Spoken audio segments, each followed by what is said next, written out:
जय हिंद साथियों, कल हम लोगों ने किया था ज्योग्राफी और आज हम लोग करेंगे पॉलिटी का चैप्टर नंबर 3। तो कल आपने अगर ज्योग्राफी का क्लास नहीं किया तो एक बार उसे जाके कर लो, क्योंकि उसमें 50 ऑब्जेक्टिव ऐसे सवाल किए हैं जो बहुत ही महत्वपूर्ण होते हैं एग्जाम के लिए। आज का जो क्लास है पॉलिटी है, जो कि ये भी बहुत ही इम्पोर्टेंट है।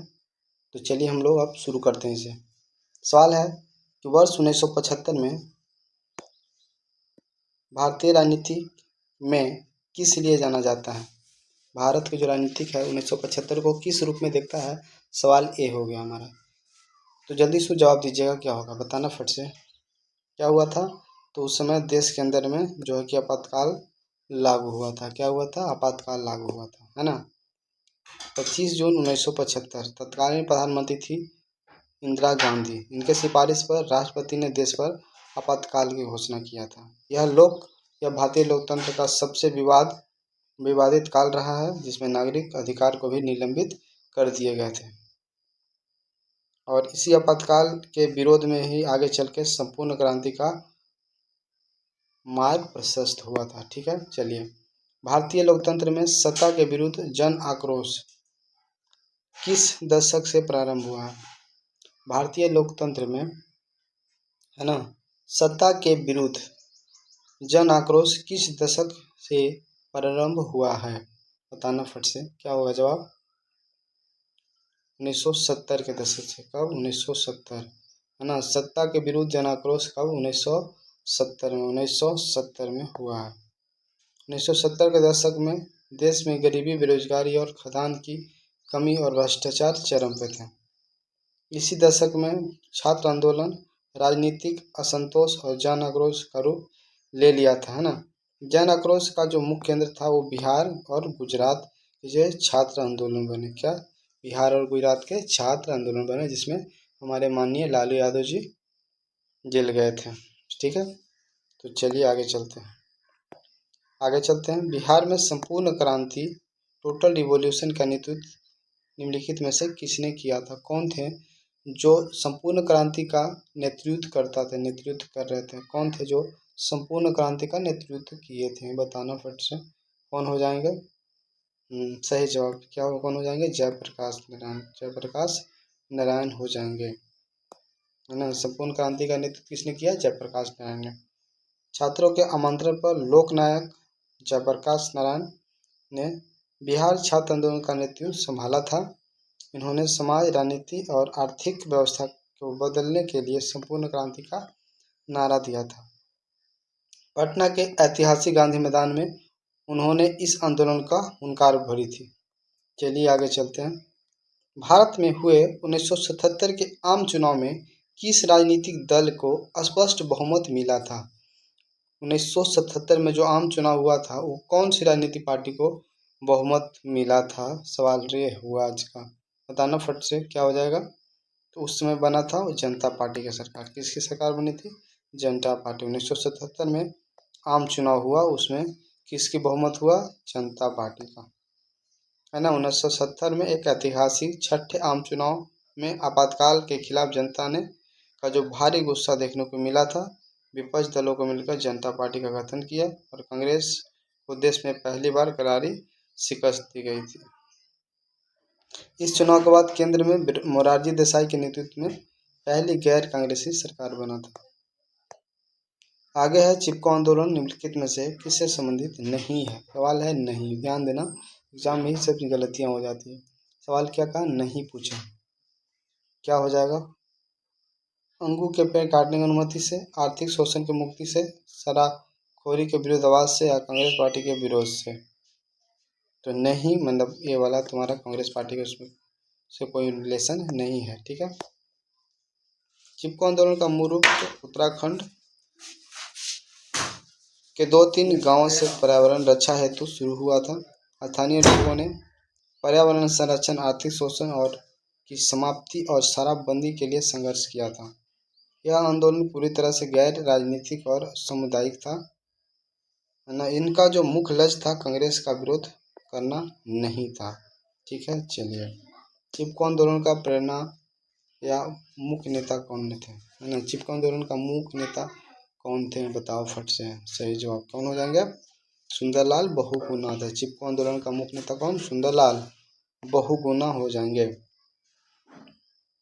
सुंदरलाल बहुगुणा और चंडी प्रसाद भट्ट इस ऐतिहासिक आंदोलन के मुख्य राजनीतिक कार और प्रेरणार्थी थे। बहुगुणा जी ने परिस्थिति को अस्थायी अर्थव्यवस्था का नारा देकर दुनिया का ध्यान खींचा था। मेघा पाटकर का संबंध नर्मदा बचाओ आंदोलन से है। सवाल है नर्मदा बचाओ आंदोलन का संबंध किससे है? मेघा पाटकर का संबंध किससे है? नर्मदा बचाओ आंदोलन से। दलित पैंथर्स दलित पैंथर्स नामक संगठन का स्थापना किस राज्य में हुई थी? दलित पैंथर्स नामक संगठन का स्थापना किस राज्य में, पूछ रहा है कि किस राज्य में हुआ था। जल्दी से बताना क्या आंसर हो जाएगा? महाराष्ट्र में। कहाँ पे हो जाएगा? महाराष्ट्र, है ना। 1972 में महाराष्ट्र के दलित युवाओं ने अपनी अधिकारों और जाति के खिलाफ इस उग्र संगठन का स्थापना की। इस मुख्य उद्देश्य दलितों पर होने वाले अत्याचारों को रोकने और जातीय भेदभाव को समाप्त करना था। चलिए, भारतीय किसान यूनियन के मुख्य नेता निम्नलिखित में से कौन था? भारतीय किसान यूनियन के मुख्य नेता निम्नलिखित में से कौन थे? बताओ फटाक से, कौन हो जाएंगे इसमें से? कौन थे जो भारतीय किसान यूनियन का मुख्य नेता थे? कौन हो जाएगा आंसर बाबू? महेंद्र सिंह टिकैत। महेंद्र सिंह टिकैत का नेतृत्व जो है 1980 के दशक में भारतीय किसान यूनियन उत्तर भारत का सबसे शक्तिशाली संगठन बना। 1988 के मेरठ और दिल्ली बोट क्लब धरने में टिकैत जी का एक आह्वान पर लाखों किसान जुट गए थे। ताड़ी विद्रोह आंदोलन निम्नलिखित में से किस राज्य में हुआ? ताड़ी विद्रोह आंदोलन किस प्रांत में हुआ है? बताओ फट से, क्या हो जाएगा आंसर? आंध्र प्रदेश में, है ना। ताड़ी विद्रोह आंध्र प्रदेश, ताड़ी विद्रोह आंध्र प्रदेश। यह आंदोलन आंध्र प्रदेश के नेल्लोर जिले में दुबरगंटा गांव के महिलाओं को स्वतः स्फूर्त ढंग से हुआ था। नर्मदा घाटी परियोजना किन राज्यों से संबंधित है? नर्मदा घाटी परियोजना किन राज्यों से संबंधित हो जाएगा? गुजरात, महाराष्ट्र और मध्य प्रदेश। गुजरात, महाराष्ट्र और मध्य प्रदेश हो जाएगा। सूचना का अधिकार आंदोलन का शुरुआत कहाँ से हुई थी? सूचना का अधिकार आंदोलन का शुरुआत कहाँ से हुआ था? तो राजस्थान से हुआ था। कहाँ से? राजस्थान से। इसकी शुरुआत 1990 में राजस्थान के एक पिछड़े क्षेत्र भीम तहसील से मजदूर किसान शक्ति संगठन के बैनर तले हुई थी। ग्रामीण ने सरकारी विकास कार्यों की मास्टर रोल और मजदूरी का हिसाब सार्वजनिक करने की मांग किया था। इस जमीनी आंदोलन के दबाव के कारण 2005 में केंद्र सरकार में सूचना का अधिकार कानून पारित हुआ था। भारत सरकार ने सूचना का अधिकार अधिनियम किस एक्ट के तहत पारित किया था? किस एक्ट के तहत पारित किया था? भारत सरकार ने सूचना का अधिकार अधिनियम किस वर्ष पारित किया था, है ना? किस एक्ट या किस वर्ष के तहत पारित किया था? तो अभी भी बोला हमने, कब? 2005 में पारित किया था। अक्टूबर 2005 एक ऐतिहासिक कानून प्रदेश को प्रभावी रूप से लागू किया गया था। नेपाल में सप्तदलीय गठबंधन का मुख्य उद्देश्य क्या था? नेपाल में सप्तदलीय गठबंधन का मुख्य उद्देश्य क्या था? लोकतंत्र का स्थापना करना था। क्या था? लोकतंत्र का स्थापना करना। अप्रैल 2006 नेपाल के सभी बड़े राजनीतिक दलों ने मिलकर इस गठन को निर्माण किया था। मुख्य रूप से राजा ज्ञानेंद्र द्वारा छीन गए लोकतांत्रिक अधिकारों को बहाल करना और संसद को पुनर्जीवित करना था। बोलीविया में जनसंघर्ष का मुख्य कारण क्या है? बोलीविया में जनसंघर्ष का मुख्य कारण निम्नलिखित में से क्या था? पानी के निजीकरण के विरुद्ध। पानी के निजीकरण के विरुद्ध। बोलीविया जो है वहाँ पे विश्व के दबाव में सरकार जो है कोचम शहर में जलपूर्ति के अधिकार को एक बहुराष्ट्रीय कंपनी को बेच दिया था, जिस वजह से हुआ था। श्रीलंका कब आज़ाद हुआ? श्रीलंका कब आज़ाद हुआ? तो श्रीलंका जो है 1948 में आज़ाद हुआ। 1948 में श्रीलंका को 4 फरवरी 1948 को ब्रिटिश उपनिवेश शासक से स्वतंत्रता प्राप्त हुई थी। राजनीतिक दल का मुख्य उद्देश्य यानी कार्य क्या होता है? राजनीतिक दल का मुख्य उद्देश्य या कार्य क्या होता है? चुनाव लड़ना और सत्ता प्राप्त करना। निम्नलिखित में से किसे लोकतंत्र का प्राण कहा जाता है? निम्नलिखित में से किसे लोकतंत्र का प्राण कहा जाता है? लोकतंत्र का प्राण किसे कहा जाएगा? राजनीतिक दल को कहा जाता है। राजनीतिक दल को लोकतंत्र का प्राण कहा जाता है। निम्नलिखित में से कौन सा कार्य राजनीतिक दल का नहीं है? नहीं है, कौन सा नहीं हो जाएगा? तो सरकार अफसरों को भर्ती से संबंधित कार्य, सरकारी अफसरों से संबंधित कार्य नहीं है।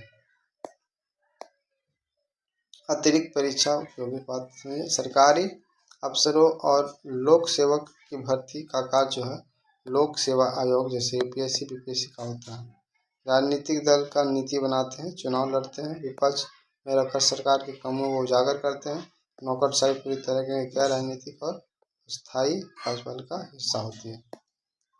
जो दल चुनाव में पराजित होते हैं वे संसद के किस भूमिका में रहेंगे? जो दल पराजित हो गए उसको हम क्या कहते हैं? विपक्ष दल, ऑपोजिशन की भूमिका में रहेंगे। अतिरिक्त बहुमत न मिलने पर विपक्ष, है ना। आज की लास्ट सवाल है कि दल बदल कानून किस पर लागू होता है? संसद विधायकों पर, राष्ट्रपति पर, आम नागरिक पर या उपराष्ट्रपति पर? दल बदल कानून किस पर लागू होगा? संसदों और विधायकों के ऊपर लागू होता है।